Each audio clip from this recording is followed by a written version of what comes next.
Hi friends, मैं Sonu Kumar study point में आप लोगों को स्वागत करता हूं।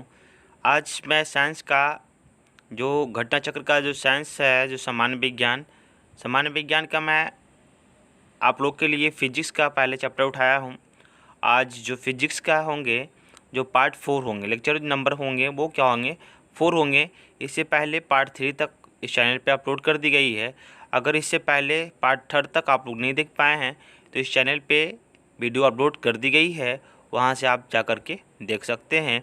या फिर आप इस जो पिछले वीडियो का जो लिंक है, इस वीडियो का डिस्क्रिप्शन में मैं लिंक दे दूंगा, या फिर इस study point by Sonu Singh Rajput के प्लेलिस्ट में जाइए और वहाँ पे आपका घटना चक्र का जो सामान्य विज्ञान है उसका प्लेलिस्ट बना हुआ है, वहाँ से भी आप जा कर के देख सकते हैं। देखिए, इसमें जो है आपका जो साइंस है, जो प्रीवियस ईयर से में जो क्वेश्चन जो पूछी हुई है उस सब का एक साथ में आप लोग के लिए मैं लेकर के आया हूँ। पहले मैं स्टार्टिंग किया हूँ फिजिक्स से, नेक्स्ट होंगे वो आपका केमिस्ट्री होंगे, एंड नेक्स्ट जो होंगे वो बायोलॉजी होंगे। ओके, देखिए इसमें जो आपका जो पूछी हुई है रिवीजन जो क्वेश्चन है वो आपका 1990 से लेकर के फरवरी 2020 तक है। यूपीपीएससीएस, यूपीपीसीएस, यूपीपीएससी, फिर बीपीएससी आपका, फिर एसएससी, एनटीपीसी, रेलवे, ये सब का जो एग्जामिनेशन है उसमें है जो घटना चक्र से हमेशा क्या होते रहता है, रिवीजन क्वेश्चन है जो इसमें अपलोड कर दी गई है, अपडेटेड है ये सामान्य विज्ञान में। ठीक है, तो आप लोग ध्यानपूर्वक से देखते जाइए। आप लोग को कोई बुक खरीदने की ज़रूरत नहीं है। आप इस बुक को, इस वीडियो को देख लेने के बाद आपको किसी प्रकार की दिक्कत नहीं होगी। तो मैं आशा करता हूँ कि आप लोग इस वीडियो को पूरा देखेंगे और क्वेश्चन को समझने का कोशिश करेंगे कि किस तरीके से क्वेश्चन है जो एग्जामिनेशन में पूछी जाती है। तो हम लोग आते हैं आज का जो पार्ट 4 लेक्चर हैं, पार्ट 4 जो वीडियो है उसका हम लोग एनालिसिस करेंगे और देखेंगे। चलिए आते हैं हम लोग मेन टॉपिक पे। आइए हम लोग मेन टॉपिक पे आते हैं। टॉपिक है गुरुत्व के अधीन गति। गुरुत्व के अधीन गति जो स्टार्ट करने से पहले अगर आप लोग में से कोई ऐसे स्टूडेंट जो होंगे वो चैनल को सब्सक्राइब नहीं किए होंगे तो सब्सक्राइब कर देंगे, बेल आइकन को प्रेस कर देंगे ताकि आपके पास नोटिफिकेशन है जो सबसे पहले जाएगी, और दोस्तों में इस वीडियो को ज़रूर शेयर करें। ओके, तो चलिए आज हम लोग आते हैं मेन टॉपिक पे। ओके, नोट्स है, इसका जो शॉर्टकट नोट्स हैं उसके बारे में हम लोग देख लेंगे। ग्रहों की गति। सूर्य के चारों ओर कुछ पिंड अपनी अपनी कक्षाओं में परिक्रमा करते रहते हैं जिन्हें ग्रह कहते हैं। ओके, जो सूर्य के जो चारों साइड में क्या करते रहता है, जो परिक्रमा करते रहता है उसे क्या कहते हैं, ग्रह कहते हैं। ओके, परिक्रमा करते रहते हैं जिन्हें ग्रह कहते हैं। किसी ग्रह के चारों ओर परिक्रमा करते पिंडों को उस ग्रह का उपग्रह कहा जाता है। पृथ्वी का एक तथा मंगल के 2 उपग्रह हैं। ओके, पृथ्वी का एक उपग्रह है और मंगल के 2 उपग्रह हैं, और शनि के सर्वाधिक हैं। जो शनि का कितने हैं, 82 हैं। शनि का कितने हैं, 82 उपग्रह है, और बृहस्पति का है वो 79 है। ठीक है, ग्रहों की गति संबंधित केपलर के नियम के बारे में हम लोग देखेंगे। जर्मन खगोल शास्त्री जोहानसन केपलर ने सूर्य के चारों ओर ग्रहों की गति के संबंध में निम्न 3 जो प्रतिपादित नियम हैं जो उनके बारे में बताया है जॉन केपलर ने। ओके, तो देखिए ये जो 3 नियम हैं वो क्या क्या हैं। प्रथम नियम आपका इस तरह से है कि कहा गया है क्या कि सभी ग्रह हैं जो सूर्य के सभी ग्रह हैं। एक मिनट, आपका जो प्रथम नियम आपका क्या है, ये बताता है कि सभी ग्रह सूर्य के चारों ओर दीर्घ वृत्ताकार कक्षाओं में परिक्रमा करते रहते हैं तथा सूर्य कक्षाओं के एक फोकस पथ पर होता है। ओके, द्वितीय नियम आपका ये कहता है कि सूर्य से किसी ग्रह को मिलाने वाली रेखा समान समानांतरालों में समान क्षेत्रफल पर पार करती रहती है। ओके, आपका जॉन केपलर के द्वितीय नियम में ये बताया गया है। द्वितीय नियम यह स्पष्ट करता है कि जब ग्रह सूर्य से दूरस्थ होता है, यानी दूर होती है सूर्य से ग्रह, तो उसकी चाल न्यूनतम प्रतीत होती है, तथा जब वह सूर्य के समीपस्थ होता है तो उसकी चाल अधिकतम होती है। अगर मान लिया जाए कोई भी सूर्य से अगर ग्रह है जो अगर मान लीजिए यहाँ पे सूरज है और यहाँ पे ग्रह है, तो इसको चक्कर लगाने में क्या लगेगा, सबसे ज़्यादा समय लगेगा। लेकिन अगर मान लिया जाए सूरज के पास में ये ग्रह हो, तो इसको क्या होगा, इसको चक्कर लगाने में सबसे पहले ये इसके अनुसार है, ये पहले चक्कर लगा लेगा। ठीक है, तो इसलिए कहा जाता है कि जो सूरज के समीप आपका जो ग्रह होगी वो सूरज का पहले चक्कर लगाएगा, और सूरज के जो दूरस्थ होंगे ग्रह वो सूरज का चक्कर लेट समय तक लगाती रहेगी। तो देखिए इसके बाद क्या है कि जॉन केपलर का जो तृतीय नियम है, इसके बारे में हम लोग देखेंगे। तो ये तृतीय नियम है जो आपका ये कहता है कि तृतीय नियम, किसी ग्रह के परिक्रमण काल का वर्ग उसके दीर्घवृत्ताकार कक्षा के अर्ध दीर्घ अक्ष की तृतीय घात घन के अनुक्रमानुपाती होती है। ओके, एंड न्यूटन का गुरुत्वाकर्षण का नियम, न्यूटन का मत था कि विश्व में प्रत्येक पिंड प्रत्येक दूसरे पिंड को एक बल द्वारा अपनी ओर आकर्षित करता है। इस सर्वव्यापी आकर्षण बल को गुरुत्वाकर्षण बल कहते हैं। इस आधार पर न्यूटन ने गुरुत्वाकर्षण संबंधी नियम जो निम्न नियम है वो प्रतिपादित किए हैं। न्यूटन का कहना ये था कि कोई भी वस्तु को जो पृथ्वी है जो अपने की ओर क्या करता है, आकर्षित करता है। ओके, एंड निम्न जो दो पिंडों के मध्य जो लगने वाले आकर्षण बल का परिमाण दोनों पिंडों के द्रव्यमानों के गुणनफल के अनुक्रमानुपाती तथा उनके बीच की दूरी के वेग को व्युत्पन्न क्रमानुपाती होता है। गति रूप में न्यूटन के गुरुत्वाकर्षण नियम को इस प्रकार व्यक्त किया जा सकता है।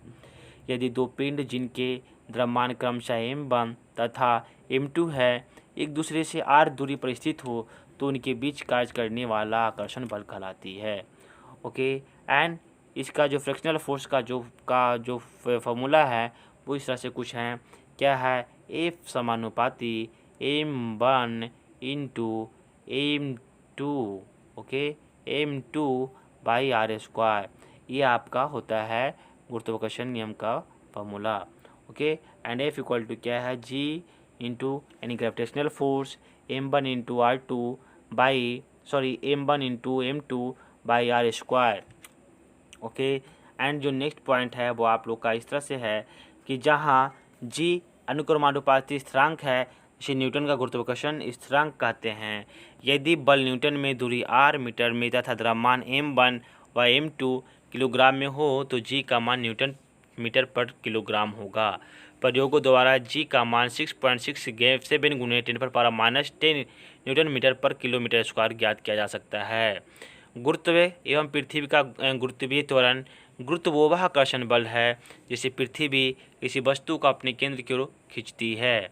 स्पष्ट है कि गुरुत्वाकर्षण का एक विशिष्ट उदाहरण है जब कोई वस्तु मुक्त रूप से फेंकी या छोड़ी जाती है तो वह पृथ्वी के गुरुत्व के कारण पृथ्वी की ओर गिरने लगती है तथा उसके गिरने का वेग बराबर बढ़ता रहता है अथा उसकी गति में त्वरण उत्पन्न होता जाता है। इस त्वरण को पृथ्वी का गुरुत्वीय त्वरण कहते हैं। इस G से प्रदर्शित करते हैं कि गुरुत्वीय त्वरण का मात्रक मीटर पर सेकेंड स्क्वायर होता है। G स्मॉल g तथा कैपिटल G में संबंध है, उसके बारे में जानेंगे। पृथ्वी का गुरुत्वीय त्वरण G इक्वल टू G जो आपका स्मॉल g है capital G m by r square, जहाँ जो कैपिटल G है गुरुत्वाकर्षण स्थिरांक और m इक्वल टू पृथ्वी का द्रव्यमान एंड r इक्वल टू पृथ्वी की त्रिज्या। स्पष्ट है कि G का मान वस्तु के द्रव्यमान पर निर्भर नहीं करता, अतः यदि विभिन्न भिन्न द्रव्यमानों की दो वस्तुएं मुक्त रूप से वायु की अनुपस्थिति में ऊपर से गिराई जाए तो उनमें समान त्वरण उत्पन्न होगा। यदि वे एक ही ऊंचाई से गिराई गई है तो एक साथ ही पृथ्वी पर पहुंचेगी। हालांकि वायु की अनुपस्थिति में उत्प्लावन प्रभाव व श्यानकर्षण के कारण वस्तुएं के त्वरण भिन्न भिन्न होंगे। इस दशा में भारी वस्तु यानी कहा जाता है कि इस दशा में है जो भारी वस्तु है जो क्या होगा, वो पृथ्वी पर पहले पहुंचेगी और पृथ्वी के गुरुत्वीय त्वरण G का मान पृथ्वी तल पर विभिन्न स्थानों पर भिन्न भिन्न होता है। पृथ्वी तल से ऊपर अथवा नीचे जाने पर G के मान में परिवर्तन होता है। पृथ्वी तल पर G का मान विषुवत रेखा पर सबसे कम तथा ध्रुवों पर अधिक होती है। ऐसा क्वेश्चन पूछने का संभावना बनी हुई होती है कि बताइए कि जी का मान पृथ्वी पर कहाँ सबसे कम होती है। तो विषुवत रेखा पर जी का मान है जो क्या होता है सबसे कम होती है। एंड ध्रुव पर जी का मान है वो सर्वाधिक होती है।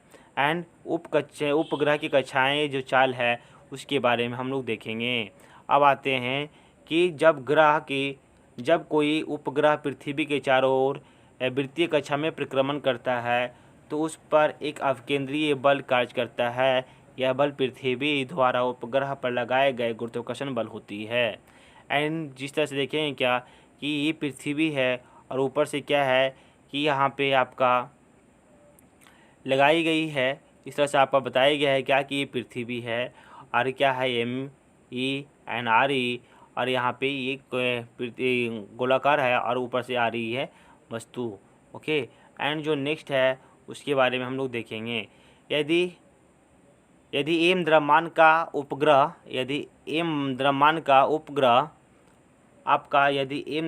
का एक उपग्रह पृथ्वी के चारों ओर आर त्रिज्या वृत्तीय कक्षा में भी नॉट चाल से परिक्रमा कर रहा है तो उपग्रह का केंद्रीय बल आपका इस तरह से दिखेगा mv² नॉट बाई आर।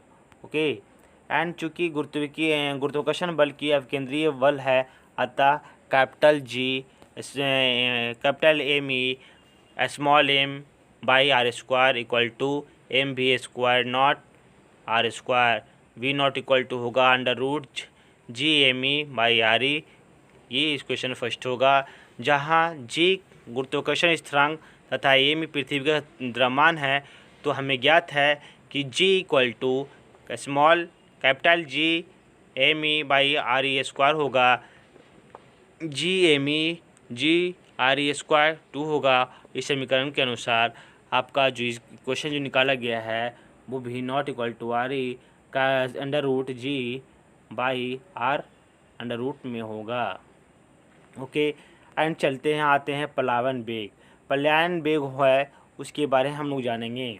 कहा जाता है कि सामान्यतः यदि हम किसी पिंड को ऊपर की ओर फेंकते हैं तो वह पिंड कुछ ऊंचाई तक जाकर पुनः पृथ्वी गुरुत्वाकर्षण के कारण वापस लौट आता है। लेकिन पलायन वेग वह न्यूटन वेग है जिसे किसी पिंड को ऊर्ध्वाधर ऊपर की ओर फेंकने पर पृथ्वी का गुरुत्वाकर्षण क्षेत्र उसे बाहर जाने नहीं देता है। क्या है कि क्षेत्र से बाहर निकल जाता है और पृथ्वी पर कभी वापस नहीं लौटता। पलायन वेग से फेंकने के लिए पिंड को दी गई गतिज ऊर्जा को पलायन वेग कहते हैं।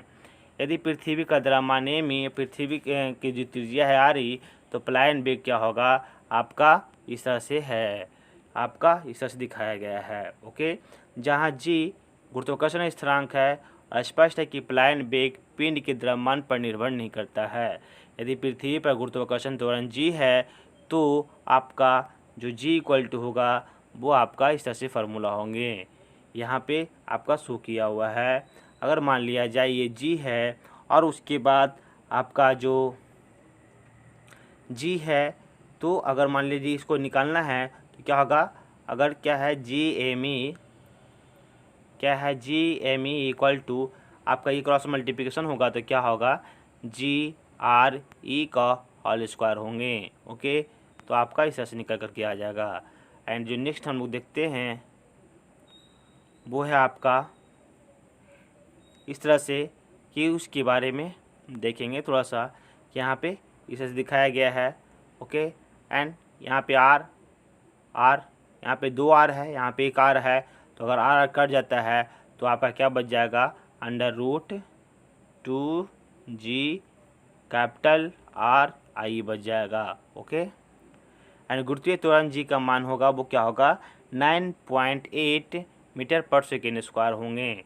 गुरुत्वीय त्वरण का मान होता है वो कितना होता है 9.8 मीटर पर सेकेंड स्क्वायर होता है तथा पृथ्वी की त्रिज्या R इक्वल टू क्या होगा 6.37 गुने 10 मीटर पर सेकेंड स्क्वायर होंगे। ओके। 6.37 गुने 10 मीटर पर मिनट का मान रखने पर होगा आपका इस तरह से जो होगा वो 11.2 गुना 10 मीटर पर सेकेंड स्क्वायर होगा। ओके। एंड स्पष्ट है कि यदि किसी पिंड को 11.2 किलोमीटर सेकंड के वेग से ऊपर की ओर फेंका जाए तो वह पिंड पृथ्वी पर कभी भी लौट कर नहीं आएगा। कक्षीय चाल एवं पलायन वेग में संबंध है कि पृथ्वी के समीप किसी उपग्रह की कक्षीय चाल v0 तथा पृथ्वी तल से फेंकी गई किसी वस्तु का पलायन वेग v हो तो v =√2 v0 होगा। स्पष्ट है कि यदि किसी पृथ्वी के समीप चक्कर काटते किसी उपग्रह की कक्षीय का चाल किसी कारणवश बढ़कर √2 गुना हो जाए तो वह उपग्रह अपनी कक्षा को छोड़कर पलायन कर जाएगा। सरल आवर्त गति। जब कोई कण अपनी मध्य स्थिति के दोनों ओर सरल रेखा में दोलन करता है तो उस गति को सरल आवर्त गति कहते हैं। स्प्रिंग से लटके किसी पिन का दोलन तथा किसी सरल लोलक का जो दोलन है अधिक सरल आवर्त गति के उदाहरण है। सरल लोलक। यदि लंबाई में न बढ़ने वाली ऐंठन सहित बाहरहीन डोरी के एक सिरे पर पदार्थ के अत्यंत सूक्ष्म किंतु भारी कण को लटकाकर डोरी के दूसरी सीढ़ी को घर्षण रहित दृढ़ आधार से बांध दे तो इस प्रकार का बना हुआ निकाय सरल लोलक कहलाता है। प्रयोगशाला में धातु के किसी ठोस गोले को एक हल्के व पतले धागे से बांधकर किसी दृढ़ आधार से लटका देते हैं यदि व्यवहारिक सरल लोलक है। धातु के गोले को गोलक कहते हैं अथवा निलंबन बिंदु पॉइंट ऑफ सस्पेंशन से गोलक के गुरुत्व केंद्र तक की दूरी को प्रभावी लंबाई इफेक्टिव लेंथ कहते हैं। सरल लोलक का आवर्तकाल। किसी सरल लोलक का आवर्तकाल टाइम पीरियड होता है वो निम्न सूत्र द्वारा प्रदर्शित किया गया है। इस ऐसे आपको दिखाया गई है। ओके, और इसे क्या क्या स्पष्ट है कि लोलक का आवर्तकाल गोलक के द्रव्यमान पर निर्भर नहीं करता। लोलक का आवर्तकाल t लोलक की प्रभावी लंबाई 1 के वर्गमूल के अनुक्रमानुपाती होता है। अतः यदि लोलक की प्रभावी लंबाई बढ़ाकर 4 गुना कर दी जाए तो आवर्तकाल 2 गुना हो जाएगा। एंड जो लोलक का जो आवर्तकाल गुरुत्वीय त्वरण g के वर्गमूल के व्युत्क्रमानुपाती होती है। उदाहरण स्वरूप जब किसी लोलक घड़ी को पहाड़ पर अथवा खान पर ले जाया जाए तो g का मान घटने से इसका आवर्तकाल बढ़ जाता है अर्थात घड़ी सुस्त हो जाती है। अनंत लंबाई के सरल लोलक का आवर्तकाल 84.6 मिनट होता है। अनंत नहीं, यह सरल लोलक के आवर्तकाल की अधिकतम सीमा है। सेकेंड लोलक। यदि किसी लोलक का आवर्तकाल 2 सेकेंड हो तो उसे सेकेंड का लोलक कहते हैं। आइए हम लोग स्टार्ट करते हैं क्वेश्चन एंड आंसर। हम लोग फर्स्ट से स्टार्टिंग करेंगे। फर्स्ट आपका क्या है कि निम्नलिखित में से किसे न्यूटन से पूर्व ही बता दिया गया था कि वस्तुएं पृथ्वी की ओर गुरुत्वाकर्षण होती है। तो ये क्या है, ब्रह्मगुप्त ने बता दिया था कि आपका गुरुत्वाकर्षण है वो पृथ्वी की ओर होती है। सबसे पहले ब्रह्मगुप्त ने बताया था। ओके, ये क्या है ब्रह्मगुप्त का, ये शॉर्ट नोट हैं उनके बारे में हम लोग देख लेंगे। बोला क्या, ब्रह्मगुप्त गुप्तोत्तर कालीन गणितज्ञ एवं खगोलशास्त्री थे। इन्होंने ब्रह्म सिद्धांत की रचना की तथा सर्वप्रथम यह बताया कि पृथ्वी सभी वस्तुओं को अपनी ओर आकर्षित करती है। एंड जो नेक्स्ट क्वेश्चन है वो क्वेश्चन नंबर 2 वो कह रहा है क्या कि जो आपका क्वेश्चन है वो गुरुत्वाकर्षण का सिद्धांत किसने दिया। गुरुत्वाकर्षण का सिद्धांत किसने दिया, तो गुरुत्वाकर्षण का सिद्धांत है जो आपका गुरुत्वाकर्षण का सिद्धांत किसने दिया, तो आइजैक न्यूटन ने गुरुत्वाकर्षण नियम का सिद्धांत दिया। ओके, एंड उनके बारे में हम लोग देखेंगे। जिनका जो शॉर्ट जो आपका जो दिया हुआ है उसके बारे में हम लोग देखेंगे क्या, गुरुत्वाकर्षण पदार्थ द्वारा एक दूसरे की ओर आकर्षित होने की प्रवृत्ति है। सर आइजैक न्यूटन ने गति के 3 नियमों एवं गुरुत्वाकर्षण के सिद्धांत का प्रतिपादित किया। न्यूटन ने अपनी मौलिक खोजों के आधार पर बताया कि केवल पृथ्वी ही नहीं अपितु विश्व का प्रत्येक कण एक दूसरे कण को और अपनी ओर आकर्षित करता रहता है। कणों के बीच कार्य करने वाले पारस्परिक आकर्षण को गुरुत्वाकर्षण एवं उत्पन्न बल को गुरुत्वाकर्षण बल कहा जाता है। एंड जो नेक्स्ट क्वेश्चन है आपको क्वेश्चन नंबर थर्ड को देखेंगे हम लोग। तो इसमें कहा गया है कि गुरुत्वाकर्षण का सार्वभौमिक नियम का प्रतिपादन किसने किया, तो गुरुत्वाकर्षण के सार्वभौमिक नियम का जो प्रतिपादन है वो किसने किया? तो न्यूटन ने किया। किसने किया था? न्यूटन ने किया था। तो इसके बारे में हम लोग देखेंगे क्या कि आपका जो न्यूटन है वो सार्वभौमिक का नियम को ये सार्वभौमिक का जो नियम का प्रतिपादन किया था वो किसने किया था? न्यूटन ने किया था। तो ये आपका क्या है कि गुरुत्वाकर्षण का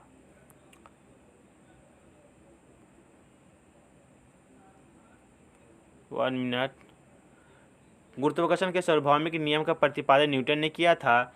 नियम के अनुसार दो पिंडों के बीच लगने वाले आकर्षण बल का परिमाण उन पिंडों के द्रव्यमान के गुणनफल के समानुपाती तथा उनके बीच के दूरी के व्यतिक्रमानुपाती होता है।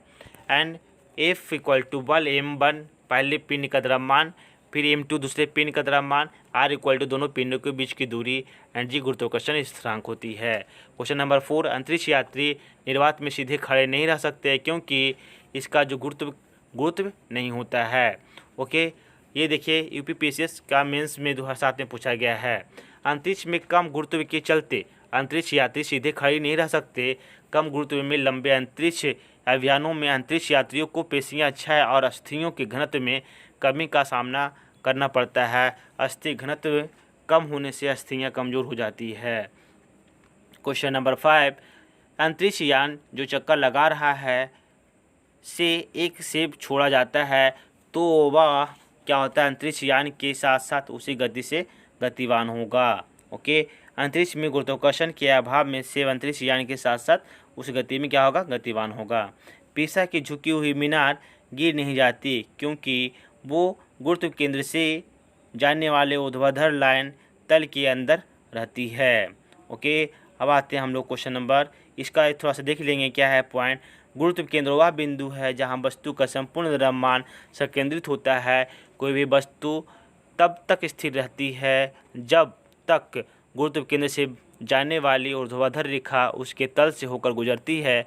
अभी तक पीसा की मीनार के गुरुत्व केंद्र से होकर जाने वाली ऊर्ध्वाधर रेखा मीनार के तल के अंदर रहती है, इसलिए झुकी हुई मीनार अभी तक नहीं गिरी है।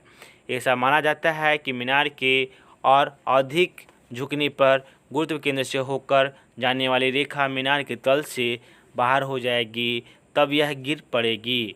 अनुसंधानकर्ताओं के अनुसार वर्ष 2030 से 2050 तक यह मीनार पूर्ण रूप से गिर जाएगी कहा गया है। ओके, एंड क्वेश्चन नंबर 7 है वो, यदि पृथ्वी और सूर्य की दूरी यदि पृथ्वी और सूर्य की दूरी जो है उसके स्थान पर दोगुनी होती है तो सूर्य द्वारा पृथ्वी पर गुरुत्वाकर्षण बल जो पड़ता है वह होता है। तो जब जितना है उसका चौथा भाग होगा। अगर मान लिया कि 2 गुना होगा तो उसका चौथा भाग हो जाएगा। ओके, एंड क्या है, वर्तमान माना जाता है कि पृथ्वी पर सूर्य के बीच की दूरी r है। तो न्यूटन के सर्वाधिक गुरुत्वाकर्षण के नियम के अनुसार सूर्य द्वारा पृथ्वी पर लगाया गया गुरुत्वाकर्षण बल होगा आपका इस तरह से दिखाया गया है। ओके, एंड क्वेश्चन नंबर 8 बोला है, जब कोई वस्तु ऊपर से गिराई जाती है तो उसका भार होता है। तो उसका भार क्या होता है? अपवर्तित होता है। एंड क्वेश्चन नंबर 9 के ऊपर आते हैं। तो क्वेश्चन नंबर 9 है आपका इस तरह से है, इसका देख लेंगे थोड़ा सा। वो सीट कहाँ गया? हाँ, आपका आदर्श परिस्थितियों में वायु प्रतिरोध को नगण्य मानते हुए किसी वस्तु को ऊपर से गिराने पर उसके भार में कोई परिवर्तन नहीं होता है क्योंकि उसका द्रव्यमान और उस पर लगने वाले गुरुत्वीय त्वरण अपवर्तित रहता है। 9, लकड़ी, लोहे और मोम के समान आकार के टुकड़ों को समान ऊंचाई से पृथ्वी पर गिराया जाता है तो कौन सा टुकड़ा सर्वाधिक पृथ्वी की सतह पर पहुंचेगा? तो सभी साथ पहुंचेंगे। ओके, डी है, आदर्श परिस्थितियों में वायु प्रतिरोध को नगण्य मानते हुए समान ऊंचाई से गिराए जाने पर लकड़ी, लोहे और मोम के समान आकार टुकड़े के एक साथ पृथ्वी की सतह पर पहुंचेगी क्योंकि सब पर समान गुरुत्वीय त्वरण कार्य करेगा। हवा में क्वेश्चन नंबर 10 है वो, हवा में लोहे और लकड़ी की समान भार की गेंद को समान ऊंचाई से गिराने पर लकड़ी की गेंद बाद में गिरेगी। हवा की अनुपस्थिति में लोहे तथा लकड़ी के समान भार के समान ऊंचाई से गिराने पर वे एक साथ पृथ्वी पर पहुंचेंगे, परंतु हवा की उपस्थिति में लोहे तथा लकड़ी के समान भार की गेंद को समान ऊंचाई से गिराने पर लोहे की गेंद पहले पहुंचेगी तथा लकड़ी की गेंद बाद में गिरेगी। क्वेश्चन नंबर 11 में दो गेंद ए और बी 10 किलोग्राम और 1 किलोग्राम की है जिन्हें 20 मीटर की ऊंचाई से एक साथ गिराया जाता है, तो निम्नलिखित में से कौन होगा? तो भूमि पर दोनों ए और बी एक साथ पहुंचेगी। ओके, एंड क्वेश्चन नंबर इसका देख लेंगे कि दोनों ए एंड बी है जो भूमि पर एक साथ पहुंचेगी, इसलिए संभव है कि दोनों गेंदों की समान ऊंचाई 20 मीटर से गिराई जाती है। ओके, यानी वी स्क्वायर ये आपका बताया गया है। एक मिनट, यहाँ पे हम लोग देख लेते हैं क्या है कि वी स्क्वायर जी स्क्वायर आपका इस तरह से दिखाया गया है। तो क्या है कि G square V square 2GH under root, अगर स्क्वायर हटाइएगा तो यहाँ पे अंडर रूट चढ़ जाएगा। फिर दोनों गेंदों के आपका हाइट है वो कितना है? 20 मीटर है, अंतरिक्ष का वेग। ठीक है, उसके बाद फिर क्या है कि दोनों जो है वो गेंद है जो बराबर एक साथ में गिरेगी। चंद्रमा पर मानव का वजन पृथ्वी की तुलना में 1/6 रहता है। कारण है इसका कि चंद्रमा पर पृथ्वी की तरह गुरुत्वाकर्षण नहीं है। निम्नलिखित कूटों में से उत्तर का चयन कीजिए। तो कथन क्या होगा? कथन सही है, परंतु कारण क्या है? गलत है। चंद्रमा पृथ्वी का एक उपग्रह है। चंद्रमा के गुरुत्वीय त्वरण का मान पृथ्वी पर जी के मान का 1/6 भाग है। इसीलिए चंद्रमा पर व्यक्ति का भार पृथ्वी पर उसके भार का 1/6वां भाग होगा। इस प्रकार कथन सही है, जबकि कारण सही नहीं है। किसी पिंड का भार है कि ध्रुवों पर सर्वाधिक होगी। ओके, गुरुत्वीय त्वरण का मान भूमध्य रेखा पर सबसे कम एवं ध्रुवों पर क्या होती है? अधिक होती है। होने के कारण पिंड का भार और जो कि द्रव्यमान और गुरुत्वीय का जो त्वरण का गुणनफल के बराबर होता है, इसलिए भूमध्य रेखा पर न्यूनतम और ध्रुवों पर क्या होती है? अधिक होती है। ओके, एंड हम लोग जो आते हैं ये हम लोग देखते थेरा। अब आते हैं 14 पे। 14 नंबर हम लोग का क्वेश्चन है जो आपका इस तरह से है। बोला है क्या कि मानव शरीर का भार होता है। मानव शरीर का भार होता है तो ध्रुवों का अधिकतम होता है, ध्रुवों पर अधिकतम होता है, लेकिन विषुवत रेखा पर क्या होती है? कम होती है। एक पिंड का अधिकतम भार निम्नलिखित में से किस में होता है? तो अधिकतम भार किस में होता है? तो हाइड्रोजन में होती है। किसी पिंड का द्रव्यमान सदैव नियत रहता है और उसका भार दो चीज़ों पर निर्भर करता है, गुरुत्व बल पर, पिंड पर लगने वाले उत्प्रेरक बल। दिए गए विकल्प में हाइड्रोजन सबसे हल्का और विरल माध्यम में उसके द्वारा लगाया गया उत्प्रेरक बल सबसे कम होता है, अतः पिंड का भार हाइड्रोजन में सर्वाधिक होती है। गुरुत्व के अधीन विरामावस्था से मुक्त रूप से गिरने वाले किसी कण के मामलों में समय टी विस्थापन डी का विवरण इनमें से किसमें से सही प्रदर्शित करती है? तो आपका है जो ये है जो सही प्रदर्शित कर रही है। विरामावस्था में शून्य गुरुत्व बल के साथ स्वतंत्रता पूर्वक गिरते हुए पिंड के लिए S = 1/g GT² समीकरण उपयुक्त है, जो प्रवलय का समीकरण अतः विकल्प ए रेखांकित सही प्रदर्शित कर रही है। Okay, and question number 17। एक चिकना अनंत तल क्षैतिज के साथ थीटा कोण पर अनंत है जैसा दी गई आकृति में दिखाया गया है। एक पिंड विरामावस्था से प्रारंभ कर अनंत पृष्ठ से नीचे की ओर फिसलता है। आधास्थल एक पिंड को पहुंचने में लगा समय क्या होगी? तो लगा समय क्या हो जाएगी? 1/sin थीटा बाई √GH/g होगी। कण चिकने अनंत समतल पर है, अतः g के बराबर g sin थीटा के अंतर्गत गति करेगा। अतः कण विरामावस्था से गति प्रारंभ कर रहा है, अतः प्रारंभिक चाल है वो = 0 और गति का समीकरण है S = ut + 1/2 GT²। L = आपका इस तरह से दिखाया गया 1/2 g sin थीटा T²। उसके बाद फिर आपका L जब T² निकालना होगा तो क्या हो जाएगा? 2L आपका L मल्टीप्लाई में चल जाएगा और g sin थीटा जो नीचे में आ जाएगी। और उसके बाद फिर जब स्क्वायर हटेगी तो √ चढ़ जाएगा। उसके बाद फिर आपका sin थीटा = HL होगा। आपका इस तरह से आपका आंसर निकल करके आ जाएगी। उसके बाद आता है कि एक ऊंची इमारत से एक गेंद 9.8 मीटर पर सेकंड के स्क्वायर के समान त्वरण के साथ गिराई जाती है, तो 3 सेकंड बाद उसका वेग क्या होगा? तो आपका जो वेग होगा वो क्या होगा? 29.4 मीटर पर सेकंड होगा। आपका इस तरह से दिखा दी गई है। ओके, अब आते हैं हम लोग क्वेश्चन नंबर 19 पे। यदि पृथ्वी का द्रव्यमान वही रहे और त्रिज्या 1% से कम हो जाए, तब पृथ्वी के तरल का जो g का मान होगा वो क्या होगा? तो 2% क्या होगा? बढ़ जाएगा। गुरुत्वीय त्वरण का मान में प्रदर्शित आपका इस तरह से दिखाई गई है। अगर मान लिया क्या कि डी जी इंटू 100, 2 से यहाँ पे 100% और एम जी एच 2 इंटू 100% यानी 2% की क्या हो गया, वृद्धि हो जाएगी। यानी विनाशकारी भूकंप की गुरुत्व के कारण त्वरण होता है तो क्या होता है आपका लेस दैन 980 मीटर पर सेकेंड स्क्वायर होता है। विनाशकारी भूकंप के गुरुत्वाकर्षण के कारण त्वरण का मान 980 सेंटीमीटर पर सेकेंड स्क्वायर या फिर 9.8 मीटर पर सेकेंड स्क्वायर से क्या होती है, अधिक होती है। 21 एक वस्तु का पृथ्वी पर द्रव्यमान 100 किलोग्राम है तो अगर चंद्रमा पर गुरुत्वजनित त्वरण 6 होती है तो त्वरण का क्या होगा कि वस्तु का द्रव्यमान क्या हो जाएगा, तो आपका 100 किलोग्राम हो जाएगा। ओके, त्वरण का 100 किलोग्राम हो जाएगा। ओके, एंड आते हैं हम लोग क्वेश्चन नंबर 22 पे। भारहीनता होता है तो गुरुत्वाकर्षण के शून्य स्थिति पर होती है। भारहीनता वह अवस्था है भारहीनता वह अवस्था है जहाँ पे भारहीनता 1 मिनट क्या है, क्या भारहीनता वह अवस्था है जब पृथ्वी के गुरुत्वाकर्षण बल ऊपर की ओर लगने वाले बल से संतुलित हो जाती है। हम जानते हैं कि पिंड का भार WmgH होता है जहाँ m वस्तु का द्रव्यमान पर g गुरुत्वाकर्षण होता है। यदि ऊपर की ओर प्रक्षेपित वस्तु पर गुरुत्वाकर्षण बल को संतुलित कर दे तो आपका क्या हो जाएगा, आपका इस तरह से आपका आंसर हो जाएगी। इस तरह से आपको दिखाया गया है। ओके, एंड जो नेक्स्ट क्वेश्चन है आपका जो इस तरह से है कि देखिए ये क्या है, 23 में इसको मेल मिलाना है। ओके, क्या करना है, मेल मिलाना है। तो आपको देखिए क्या है कि रेडियन का क्या होगा, मैडम क्यूरी। रेडियन का खोज किसने किया था, मैडम क्यूरी ने किया था। रेडियन का होगा मैडम क्यूरी। फिर आपका पेंसिलिन का होगा अलेक्जेंडर फ्लेमिंग। एंड एक्सरे का होगा वो WK रोएंटजन होगा। एंड आपका चेचक का होगा एडवर्ड जेनर होगा। तो ऑप्शन नंबर ए है जो आपका राइट आंसर हो जाएगा।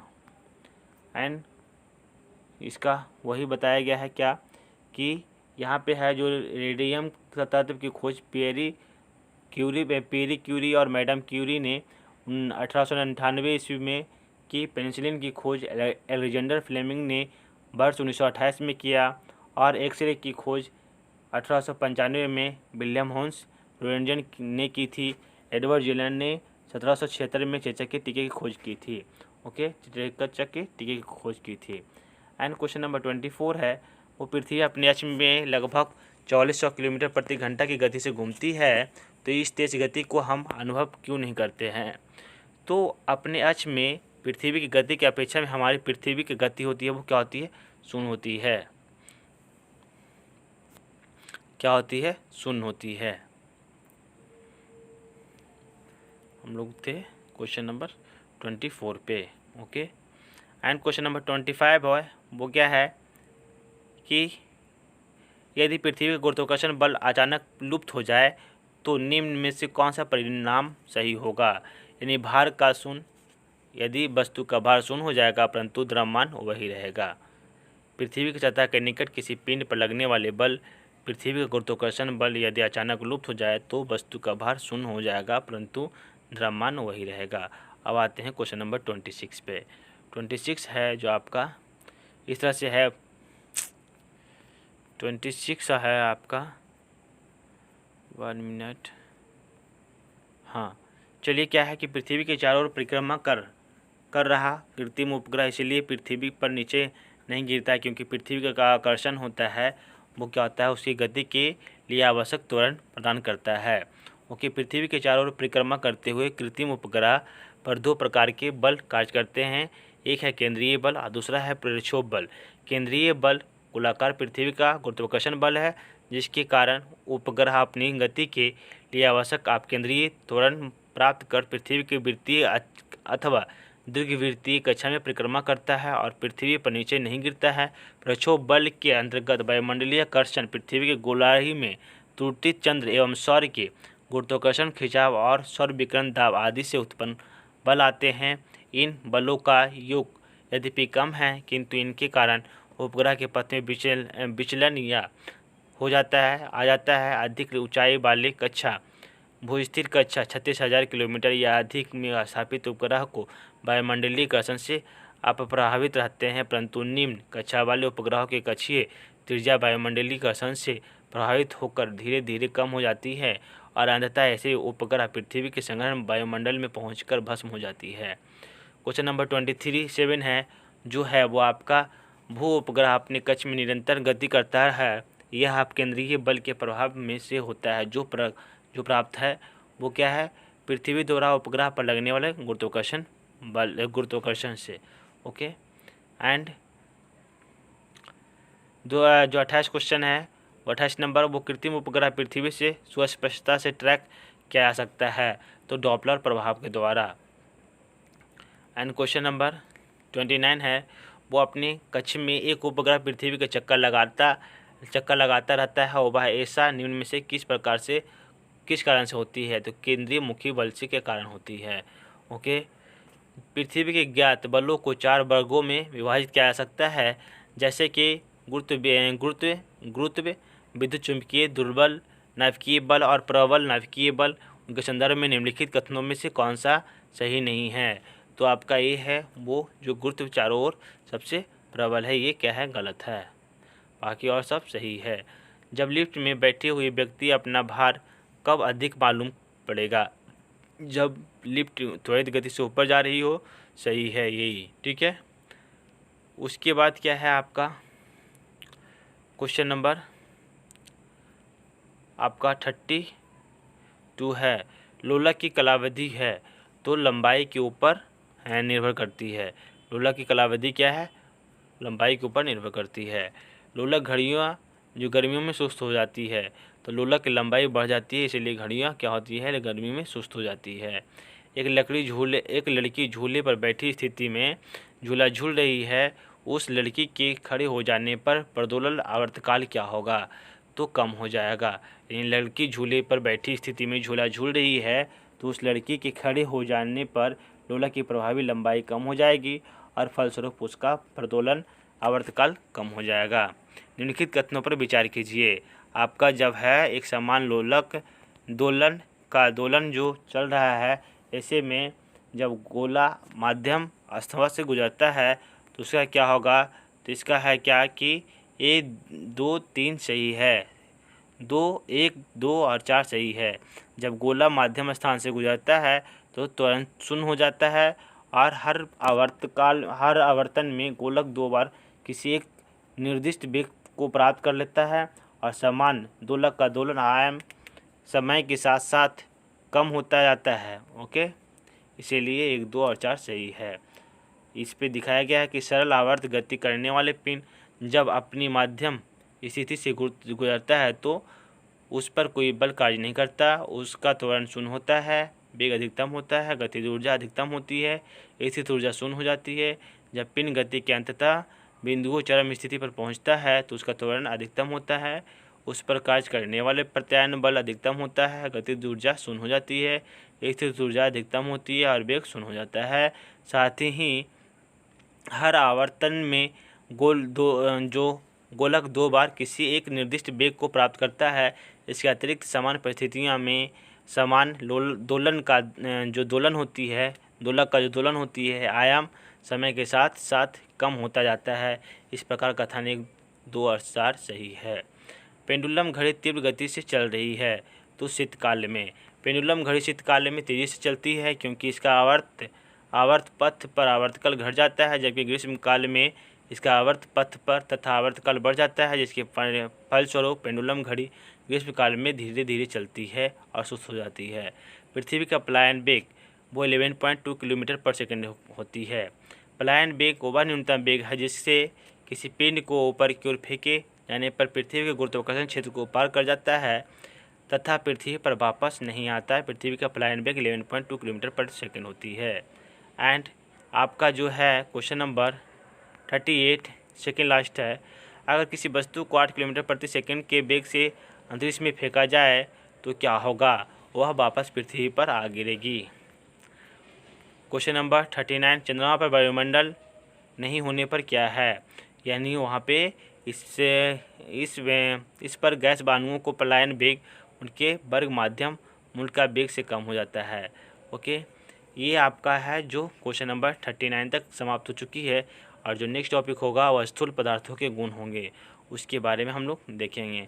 अगर ये वीडियो आपको पसंद आ रही होगी तो दोस्तों में शेयर ज़रूर कीजिए, लाइक कीजिएगा, कमेंट कीजिएगा और चैनल को सब्सक्राइब कीजिएगा।